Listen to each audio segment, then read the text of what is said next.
This is Matthew Cratter from Bitcoin University.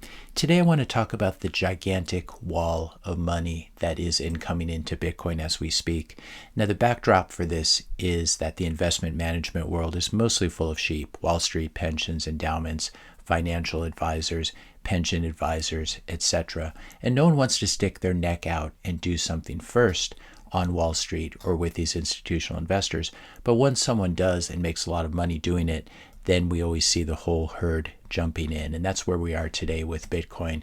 It was just a few years ago that Goldman Sachs and its CEO were warning that Bitcoin was a fraud and a vehicle for fraudsters.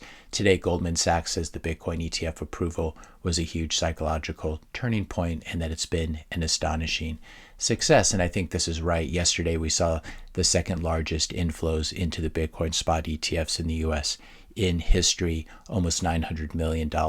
And as Alistair Milne points out here, this is 27.7 times the daily mined Bitcoin supply that was bought just yesterday. So that's basically 27 days, call it a whole month's worth absorbed in just 2 days.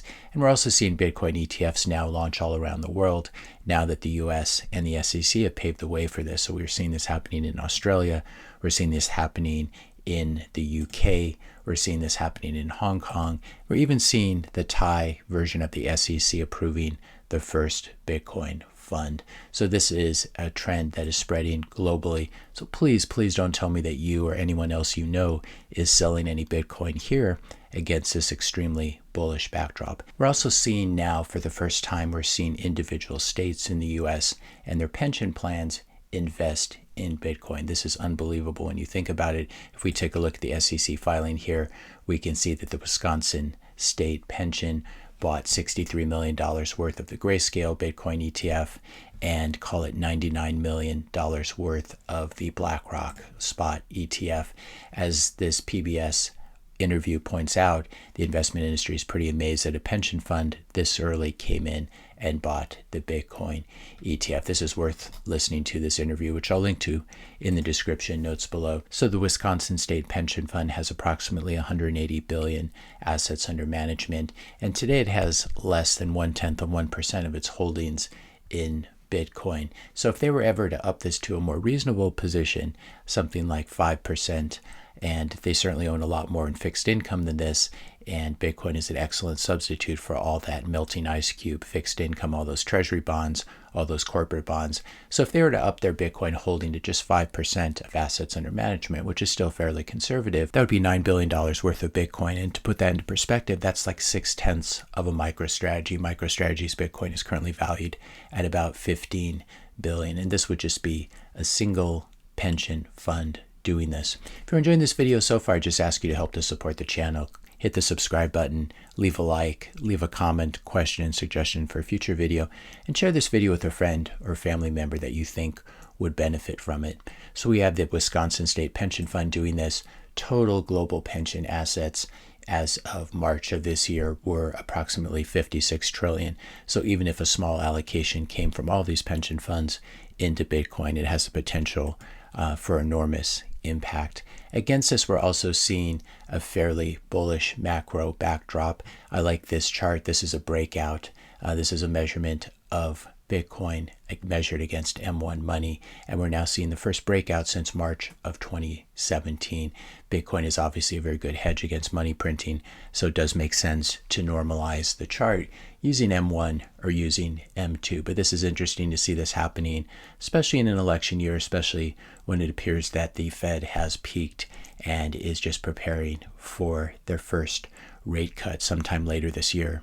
Needless to say, all of these developments are extremely bullish for Bitcoin's purchasing power and for Bitcoin's fiat price. We have Samson Mow here saying once we surpass the previous Bitcoin all-time high, something like $74,000 per coin, recursive demand shock kicks in, and it's all the way up to 100,000 or 0.1 million. If you think about it, your neighbors, your friends, your office workers, your family members are still probably not even talking about Bitcoin or excited about it. So we haven't even begun to enter that stage of the bull market.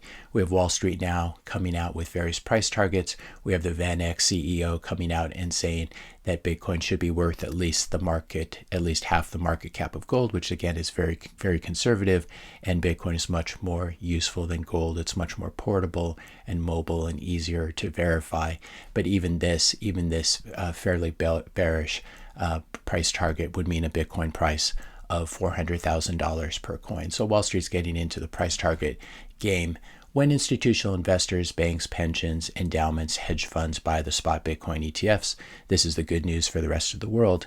It has this paradoxical effect of also enriching Bitcoiners everywhere in the world, in developing countries, in Nigeria or Venezuela or Turkey, or even in the US, who own real Bitcoin. So there's no zero-sum game here.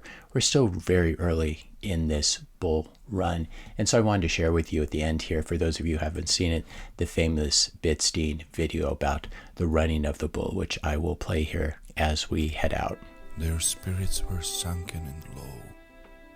Their bags weighed more than a ton. There was neither sign nor show when the bull began his run. The shields were shilling wall to wall.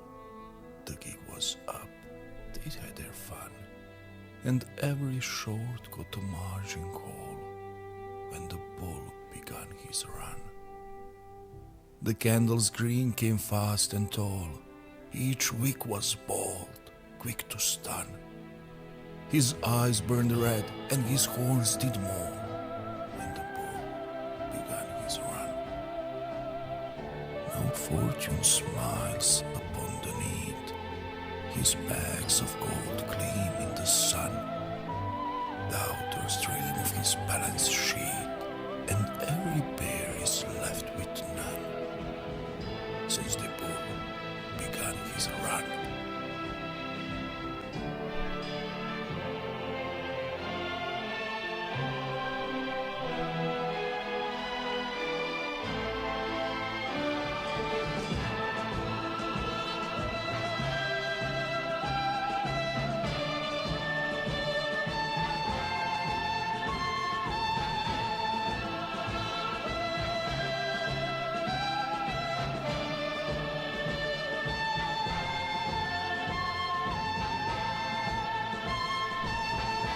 If you enjoyed this video, be sure to hit the subscribe button, leave a like, hit the notification bell so you can be notified when I publish my next video, and let me know your questions and comments in the comment section below.